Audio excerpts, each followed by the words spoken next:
মাছে ভাতে বাঙালি হলেও আমরা সবাই কিন্তু পোলাও খেতে পছন্দ করি। হ্যালো ভিউয়ার্স, আসসালামু আলাইকুম। আজকে আমি পোলাও রান্না করব। যেহেতু শুক্রবার, সবারই একটা পোলাও রোস্ট খাওয়ার ইচ্ছে হলো, তাই বাসার জন্যই পোলাও রান্না করে নিচ্ছি। তবে আজকের পোলাওটা আমি রান্না করব উত্তরবঙ্গ বগুড়ার স্টাইলে। ওনাদেরকে আমি দেখেছি এভাবে পোলাও রান্না করতে, আমি সেটাই আজকে শেয়ার করছি আপনাদের সাথে। আমি একটা পাতিলে প্রথমে তেল দিয়ে নিয়েছি। তেলটা ভালো করে গরম হওয়ার পরে আমি এখানে পেঁয়াজ কুচি বেরেস্তা করে নিয়েছিলাম। সেই বেরেস্তার অর্ধেক আমি উঠিয়ে রেখেছি এবং অর্ধেক পাতিলায় রেখেছি। সেখানে দিয়ে দিলাম আমার ধুয়ে রাখা চাল।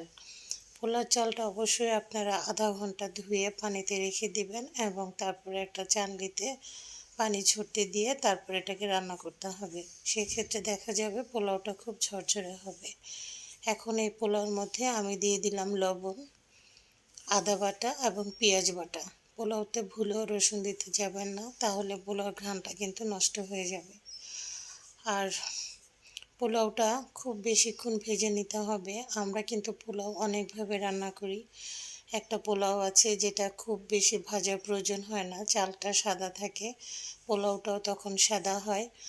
আর এই পোলাওটাতে আমি আদা বাটা পেঁয়াজ বাটা দিয়েছি, পেঁয়াজের বেরেস্তা দিয়েছি, এখন দিচ্ছি দারচিনি, এলাচ, লবঙ্গ, তেজপাতা। এগুলো দিয়ে চালটাকে বেশ কিছুক্ষণ ভেজে নিতে হবে, যাতে চালটা একদম ব্রাউন কালার হয়ে যায় এবং চাল থেকে একটা ঝনঝনে শব্দ আসে। আসলে রান্নাটা একটা আর্ট, এক এক ডিস্ট্রিক্টে এক একভাবে রান্না করে, কোনোটাই কিন্তু খেতে মন্দ না, এক একটা টেস্ট এক এক রকম।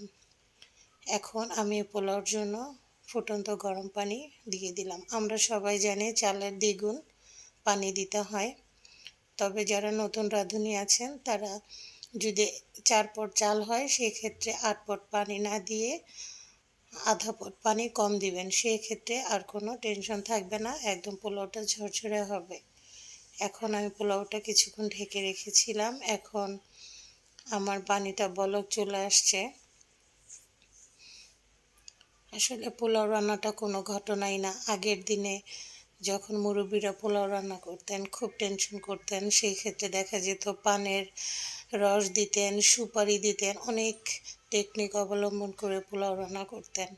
অবশ্য তখন পোলাও এক বাড়িতে রান্না করলে 10 বাড়িতে ঘ্রাণ পাওয়া যেত। আর এখন তো পোলাও দেখা যায় যে সপ্তাহে একবার করে সব বাসাতেই রান্না হয়। এটা একদম পানির মতো সহজ হয়ে গেছে। আমার পোলাওর পানিটা কিন্তু টেনে আসছে। এখন আমি আস্ত 4-5টা কাঁচামরিচ দিয়ে দিলাম, দিয়ে চালটা একটু নেড়ে এখন আমি চুলার আঁচটা কমিয়ে আর একটু কিছুক্ষণ ঢেকে রাখবো। পোলাও রান্না হতে আসলে খুব বেশি প্রয়োজন হয় না। এখন আমি দিয়ে দিলাম একটা তাওয়া দিয়ে পাতিলটাকে বসিয়ে দিলাম। একদম নিভু নিভু জালে এই বাকিটুকু হয়ে যাবে।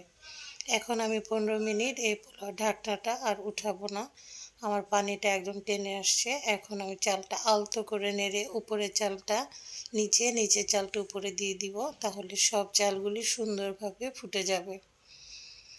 আর পোলাও রান্না করতে গেলে অবশ্যই পেঁয়াজ বেরেস্তা দিতে হবে এবং পেঁয়াজ বেরেস্তাটা করার সময় কিন্তু কখনোই লবণ দেওয়া যাবে না, একটু চিনি ছিটিয়ে দিতে হবে, তাহলে বেরেস্তাটা খুব মচমচে হবে। এখন চালটাকে আমি আলতো করে এইভাবে প্লেন করে দিতে হবে যাতে চালটা সুন্দরভাবে ফুটে।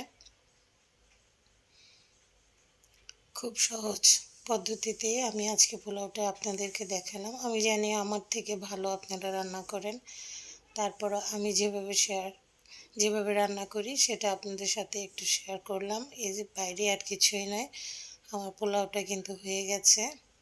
এখন আমি আরেকবার উল্টে পাল্টে দিচ্ছি। আমি কিন্তু পোলাওতে প্রথমে কোনো ঘি ব্যবহার করিনি, আমি তেল দিয়ে পোলাওটা রান্না করেছি। আমি শেষে ঘি অ্যাড করব। আসলে এখন খাঁটি ঘি পাওয়াটা খুবই একটা কষ্টের ব্যাপার, তবে আজকে আমি যে ঘিটা ব্যবহার করব এটা খুবই একটা ভালো সিরাজগঞ্জের একটা ঘি। এখন আমি ঘি দিয়ে দিব। এখানে আমি 3-4 চামচ ঘি দিয়ে দিচ্ছি। শেষে ঘি দিলে যেটা হয় পোলাওর ঘ্রাণটা খুব বেশি সুন্দর আসে। আমার এই ঘিটা শীতে একদম জমে আছে, কোনো সমস্যা নেই। এটা পোলাওর হিটে এটা এমনিতেই গলে যাবে। আমি কিন্তু খুব সুন্দর একটা ঘ্রাণ পাচ্ছি, আপনারা কি পাচ্ছেন? নিশ্চয়ই পাচ্ছেন, তাই না? আর আমার পোলাওটা খেতে কেমন হয়েছে আপনারা কিন্তু জানাতে ভুলবেন না। আর আপনারা কিভাবে রান্না করেন সেটাও আমি দেখতে চাই। এখন আমার ঘি দেওয়া হয়ে গেছে, এখন আমি একটু কেওড়ার জল দিয়ে দিব। কেওড়ার জল আপনারা চাইলে স্কিপ করতে পারেন, অনেকেই কেওড়ার ঘ্রাণটা সহ্য করতে পারে না, তবে এই কেওড়ার জলটা দেওয়ার কারণে একটা বিয়েবাড়ির একটা ফ্লেভার চলে আসবে। আর বিয়েবাড়ির পোলাও রোস্ট কিন্তু আমরা সবাই খেতে খুব পছন্দ করি, ওইটার প্রতি সবার একটা ক্রেভিং থাকে। তো এখন কেওড়াটা দিয়ে দিলাম। আর কেওড়াটা দেওয়ার সময় অবশ্যই খেয়াল রাখতে হবে যাতে অতিরিক্ত না পড়ে যায়। অতিরিক্ত কেওড়া দিলে আবার এত তীব্র গন্ধ হয় যে পোলাওটা খাওয়া যায় না। এখন আমি আর কিছুক্ষণ একটু ঢেকে রাখবো যাতে কেওড়ার ঘ্রাণটা সব জায়গায় ছড়িয়ে পড়ে, ঘিয়ের ঘ্রাণটা সব জায়গায় ছড়িয়ে পড়ে। আমার পোলাও রান্না শেষ, দেখেন কি ঝরঝরে হয়েছে। এই যে পানিটা মেপে দেওয়া হয়েছে এটার জন্যই কিন্তু এত ঝরঝরে। এভাবে পানি মেপে দিয়ে আপনারাও নিশ্চয়ই রান্না করেন। আসলে দেখা যায় যে চাল কখনো একটু নতুন থাকে, পুরনো থাকে, সেই ক্ষেত্রে নতুন চাল হলে পানিটা দেওয়ার ক্ষেত্রে অনেকের একটু টেনশন পড়ে যেতে হয়, তাই তখনই মেপে দেওয়ার প্রশ্নটা আসে। আর রান্না করতে করতে তখন একটা হাতে দক্ষতা চলে আসে, তখন আর মাপারও মনে হয় প্রয়োজন হয় না। তো এখন আমি বেরেস্তা ছিটিয়ে দিলাম। এখন আমার রান্নাটা শেষ। আপনারা কমেন্ট করে জানাবেন আমার পোলাও লুকটা কেমন হয়েছে। ভালো থাকবেন সবাই, অনেক অনেক দোয়া রইল আপনাদের জন্য আর আমার জন্য, এবং আমার পরিবারের জন্য দোয়া করবেন আর আমার সাথেই থাকবেন। আমি চেষ্টা করব প্রতিদিনই আপনাদেরকে একটা একটা রেসিপি দিতে। আল্লাহ হাফেজ।